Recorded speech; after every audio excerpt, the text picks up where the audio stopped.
প্রেমিকার সামান্য এক আবদার থেকেই জন্ম নিল এক অভিনব যান, চলমান খাট। মুর্শিদাবাদের ডোমকলের বাসিন্দা নবাব শেখ তার বান্ধবীর ইচ্ছে পূরণ করতে তৈরি করেছেন এক ব্যতিক্রমী যান, যা এখন কৌতূহলের কেন্দ্রবিন্দু। এক সন্ধ্যায় ভৈরব নদীর পাড়ে বসে প্রেমিকা মজা করে বলেছিলেন, যদি একটা খাট থাকতো এখানে ঘুমিয়ে যেতাম। কথাটি নবাবের মনে গভীরভাবে দাগ কাটে। সেই থেকেই শুরু হয় তার গবেষণা। অনলাইনে খোঁজ খবর নেওয়া, যন্ত্রাংশ সংগ্রহ এবং দীর্ঘ 2 বছরের প্রচেষ্টায় তিনি তৈরি করেন চলমান খাট।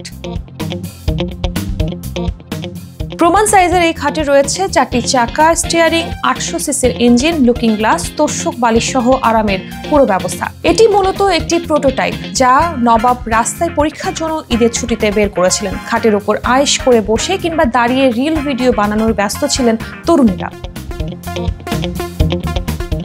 ডোমকলের বিভিন্ন এলাকার রাস্তায় ছুটে বেড়ানো এই খাট দ্রুতই ভাইরাল হয়। পথচারীরা অবাক হয়ে দাঁড়িয়ে যান।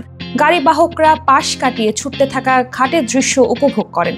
কিন্তু এতে সড়ক নিরাপত্তা বিঘ্নিত হওয়ায় প্রশাসনের উদ্বেগ বাড়ে। পুলিশের অনুরোধে অবশেষে নবাব তার চলমান খাট ঘরে ফিরিয়ে নেন।